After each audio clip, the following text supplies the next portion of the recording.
Hello student, আমি Tapas sir. আজকে এই ভিডিওতে তোমাদের ফোর্থ সেমিস্টারে যাদের পাসে হিস্ট্রি আছে, তো তাদের মার্কস 5-এর অধ্যায় ভিত্তিক, অর্থাৎ তোমাদের যেগুলো ইম্পর্টেন্ট, যেগুলো তোমাদের সাপোর্টিং এবং যেগুলো তোমাদের এক্সট্রা, সবই কিন্তু এই ভিডিওতে আলোচনা করব। কেউ কিন্তু ভিডিওটি স্কিপ করবে না। আর যারা এখনও মার্কস 10-এর সাজেশান দেখোনি, ফুল সাজেশান, তার লিঙ্ক এই ভিডিওর ডিসক্রিপশন বক্সে দিয়ে দেবো, তোমরা পারলে কিন্তু দেখে নিও। এমনকি তোমাদের 3টে ইয়ারের যে প্রশ্নপত্র 21, 22 এবং 23 সালের, তার লিঙ্কও দিয়ে দেবো, তোমরা পারলে দেখে নিও। এমনকি তোমাদের যে 3টে ইয়ারের ছোট প্রশ্ন, তার উত্তরও কিন্তু আমি তোমাদেরকে দিয়ে দেবো, তোমরা পারলে কিন্তু দেখে নিও। তার লিঙ্ক আমি কিন্তু ভিডিওর ডেসক্রিপশন বক্সে আমি দিয়ে দেবো। তো কেউ কিন্তু ভিডিওটা স্কিপ করবে না। তো দেখো তোমাদের এখানে প্রথম দেখো তোমাদের যে প্রশ্নটি আছে, তোমাদের দেখো তৃতীয় পানিপথের যুদ্ধের কারণ লেখো। এটি 2022-এ এসেছিল, অথবা আসতে পারে তৃতীয় পানিপথের যুদ্ধের গুরুত্ব লেখো। Very very important. তোমাদের বলবো এবছরের জন্য 2022 সালের যে প্রশ্নপত্রটি, এটি অত্যন্ত গুরুত্বপূর্ণ। তোমরা কিন্তু 2022 সালের প্রশ্নপত্রটি খুব ভালো করে তোমরা পড়বে। নেক্সট দেখো তোমাদের পরের প্রশ্ন, দ্বৈত শাসন ব্যবস্থার টিকা লেখো। বক্সারের যুদ্ধে গুরুত্ব, 76-এর মন্বন্তর। দেখো তোমাদের এই 1 এবং 2-এর মধ্যে, 2-এর দিকে হয়তো 3টে প্রশ্ন আমাদের আসে। মনে রাখবে এই 1 আর 2 দুটো করলে তোমরা কিন্তু এখান থেকে তোমরা কিন্তু 2টি প্রশ্ন তোমরা কিন্তু কমন পেয়ে যেতে পারো। ঠিক আছে, এখান থেকে কিন্তু 2টি প্রশ্ন তোমরা কিন্তু আসবেই আসবে, অথবা তোমরা কিন্তু 3টিও আসতে পারে। তোমরা বলবো 1 আর 2 সব থেকে বেশি ইম্পর্টেন্ট, বিশাল বিশাল ইম্পর্টেন্ট তোমাদের জন্য। ভালো করে তোমরা কিন্তু পড়ে রাখবে। নেক্সট দেখো তোমাদের পরের প্রশ্ন, ভারত শাসন আইন নৌ বিদ্রোহ সম্পর্কে টিকা লেখো। ঠিক আছে, ইম্পর্টেন্ট, খুবই ইম্পর্টেন্ট। এবং 2022 সালে 2টি প্রশ্ন এসেছিল পরীক্ষায়, খুব ভালো করে পড়বে। ভেরি ভেরি ইম্পর্টেন্ট প্রশ্ন, এবং পরীক্ষায় এবছর কিন্তু প্রবল ইম্পর্টেন্ট, এটি খুবই ইম্পর্টেন্ট। নেক্সট দেখো এর সাপোর্টিং প্রশ্ন, ধরো বাই চান্স এলো না, মাউন্ট ব্যাটেন পরিকল্পনা অথবা ভারতের সংবিধানের বৈশিষ্ট্য। দেখো এই কটির মধ্যে তোমরা কিন্তু 1 থেকে 2টি প্রশ্ন তোমরা কিন্তু পরীক্ষায় কমন পেতে পারো। ঠিক আছে, তোমরা কিন্তু এটা করলে তোমরা কিন্তু 1 থেকে 2টি প্রশ্ন, আগে থেকে তোমরা কিন্তু 2টো প্রশ্ন কমন করো, এখান থেকে 3 এবং 4 করে কিন্তু এখান থেকেও 2টি প্রশ্ন তোমরা কিন্তু কমন পেতে পারো। নেক্সট দেখো রাউতারি ও মহলারি বন্দোবস্ত টিকা লেখো।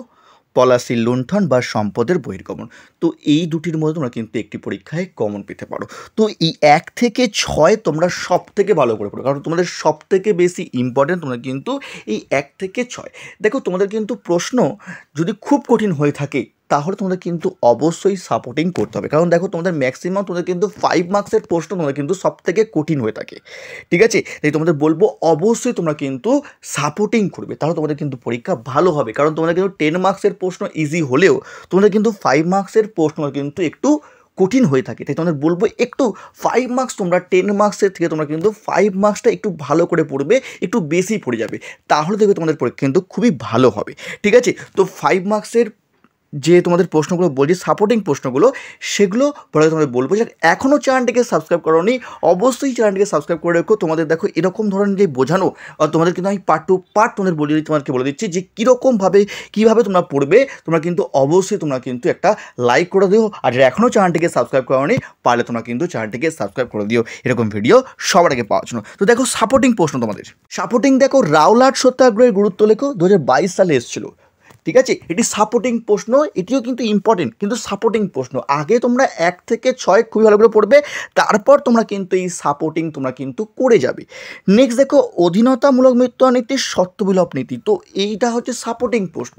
ঠিক আছে, এবারে আসবো কিছু আমরা এক্সট্রা প্রশ্ন। আমি বললাম কি, যদি প্রশ্নপত্র খুব কঠিন হয়ে থাকে, তখন কিন্তু আমাদের কিন্তু অবশ্যই, যদি তোমরা টাইম পাও, অবশ্যই তোমরা কিন্তু এক্সট্রা প্রশ্ন তোমরা কিন্তু করে যাবে, তাহলে তোমরা কিন্তু ভালো পরীক্ষা হবে। আগে তোমরা ফার্স্ট চয়েস পড়ো, তারপর তোমরা সাপোর্টিং পড়ো, তারপর তোমরা পারলে অবশ্যই তোমরা কিন্তু খুব ভালো করে না করো, যাতে তোমরা দেখে যাবে, যাতে তোমরা পরীক্ষায় অন্তত লিখে আসতে পারো। তো দেখো তোমাদের এক্সট্রা প্রশ্ন, দেখো তোমাদের ইম্পর্টেন্ট প্রশ্ন, মহাবিদ্যের ব্যর্থতার কারণ বা মহারানীর ঘোষণা তাৎপর্য।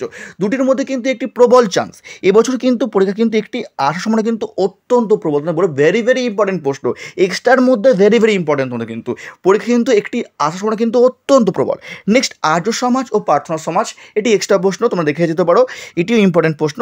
নেক্সট দেখো তোমাদের রেগুলেটিং অ্যাক্ট, পিটে ভার্সন আইন। তো এগুলো তোমার ছিল এক্সট্রা প্রশ্ন।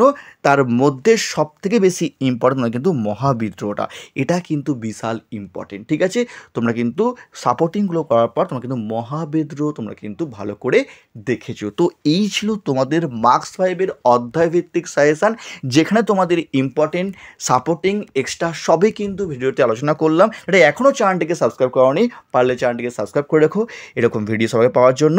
আর আজকের মতো এইটুকুই, খুব তাড়াতাড়ি তোমাদের জন্য আবার শর্ট কোশ্চেনের সাপোর্টিং তোমাদের যে ছোটো প্রশ্নের উত্তর আমি তোমাদের কিন্তু নিয়ে আসবো। তো আজকের মতো এইটুকুই।